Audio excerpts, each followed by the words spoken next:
Bismillahirrahmanirrahim. Honorable Chairman, Mr. Zillur Rahman, Executive Director, distinguished speakers, Excellencies, ladies and gentlemen, very good morning to you. Assalamu alaikum. First of all, I would like to congratulate people inside this room and as well as outside on the eve of Golden Jubilee of our independence for the excellent stride we made over the last 50 years. I would also like to thank CGS for organizing this Daylong seminar. We all appreciate Mr. Zillur Rahman, who is a media personality as well as doing an excellent job with his CGS and has come a long way towards development in all respects.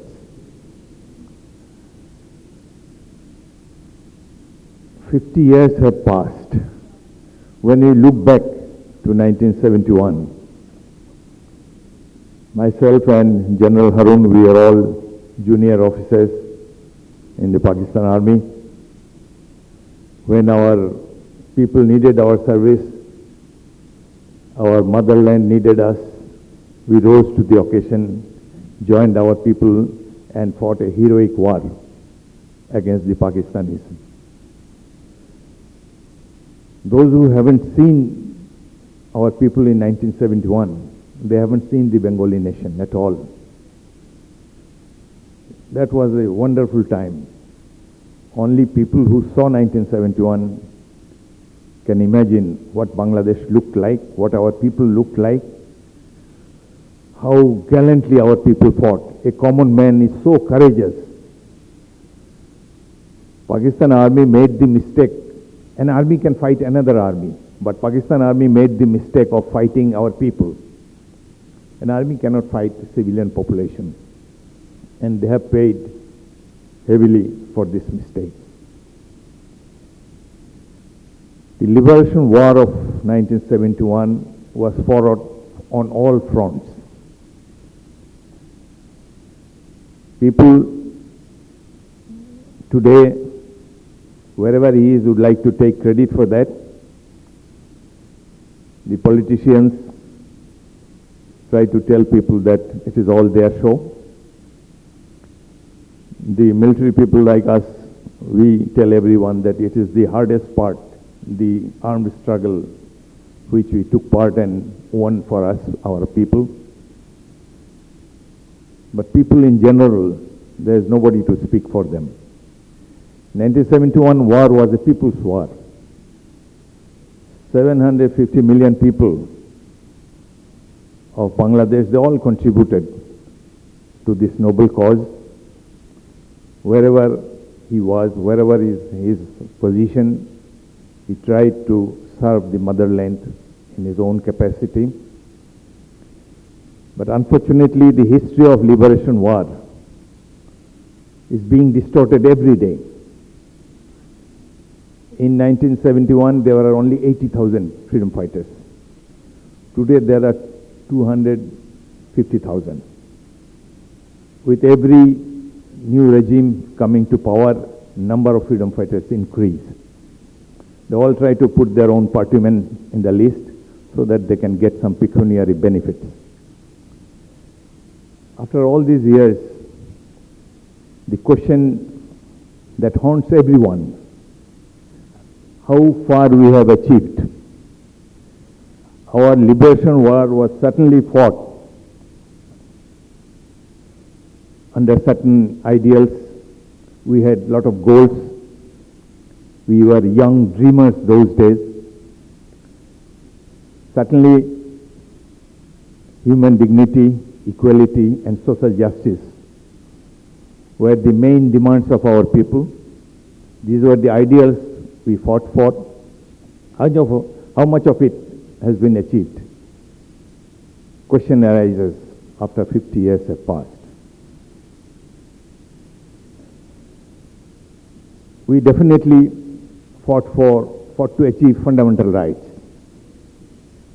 Do you have freedom of speech today? Do you have freedom of association today? Is the judiciary independent today?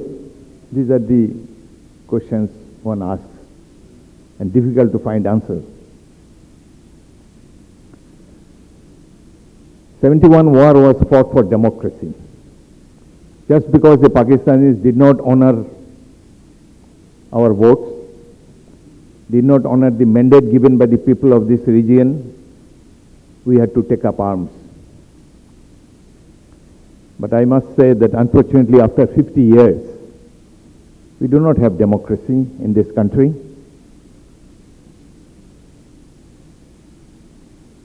I am a very humble person, but people of my area were very kind. They have elected me to parliament 6 times. But last 3 elections I could not cast my own vote. I was confined to my residence. Armed hooligans surrounded me, could not come out as a candidate. This is what is democracy today. Extrajudicial killing taking place every day. Our judiciary is not independent. Then what did we fight for? I must also say that yes, we have progressed. Had we been under Pakistan, we would not have seen this progress. The per capita GDP income has grown. This would not have been possible under Pakistani rule.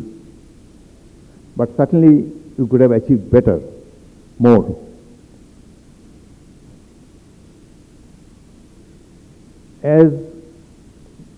If you listen to the government propaganda and the television channels, it is said that Bangladesh is the role model of development in the whole world. World is very big. There is no need to bluff our people.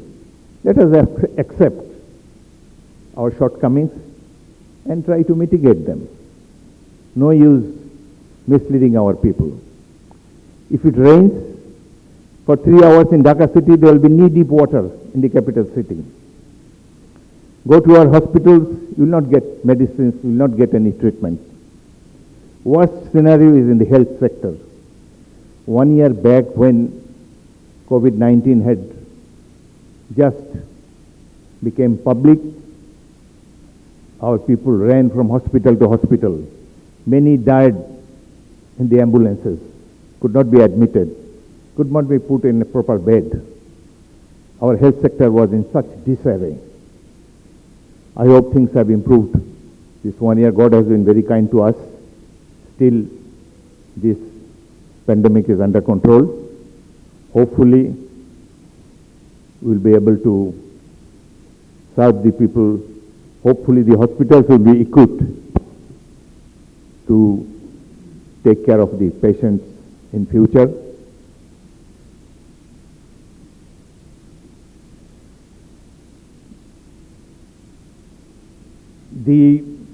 It is always said that showing per capita income, there is a misnomer in this. Our poor people have become poorer. Boishammo is growing every day. Some people, by using fraudulent means, amassed a lot of wealth. Just one example. Student leader of Faridpur has sent away 2,000 crore taka. A student leader, he could send abroad 2,000 crore taka. A managing director of a leasing company, Prashanto, he has fled to Canada with 3,500 crore taka. We see in newspapers, he has got 80 girlfriends, paid 1 or 2 crore to each of them. Bangladesh is a hotbed of corruption, money laundering. There is no one to check them. The government looks the other way when these things happen, because all they are party men. They cannot take action against them. Extrajudicial killing, that is another curse. During Pakistani days, what was the situation before 1971? Myself, Harun, we all took part in election duties. There was no election rigging those days. Elections used to be fair. But now, elections take place the night before. People cannot go to the polling centers. Even before election, a party may get majority. Hundreds of people get elected unopposed. We did not fight for this kind of democracy in Bangladesh. Well, let us not show despair. The people of 1971 fought gallantly, fought sincerely to achieve certain goals. We have not been able to achieve most of these goals, but that is not the end of the world. We have a vibrant young community, student community, who have a role to play in future. The fundamental rights are very dear to us. We are growing in an atmosphere of fear, always afraid. If I say something, something will happen. There is neither freedom of speech nor freedom after speech. We are all scared people.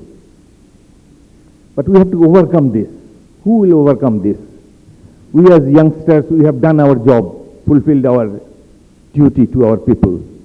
But now we are looking forward towards the young generation. They will someday come up, struggle, and fulfill the dreams of our freedom fighters. Certainly Bangladesh would not perish like this. I have no doubt in my mind that we will be able to achieve the goals of liberation war in near future. Our vibrant young people, the future generation, will fight hard, struggle all the way to fulfill the dreams of our freedom fighters and the goals of our liberation war. Bangladesh has many challenges. The biggest challenge is to establish a democratic system in the country. Biggest challenge is to establish the fundamental rights, ensure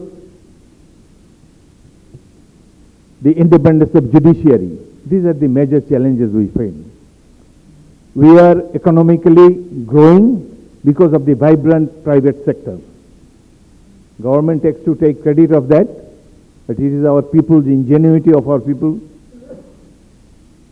The private sector have worked hard, diligently to raise income of this, to raise the national income, and I am sure Bangladesh will be a very prosperous country in near future with the participation of all of our people.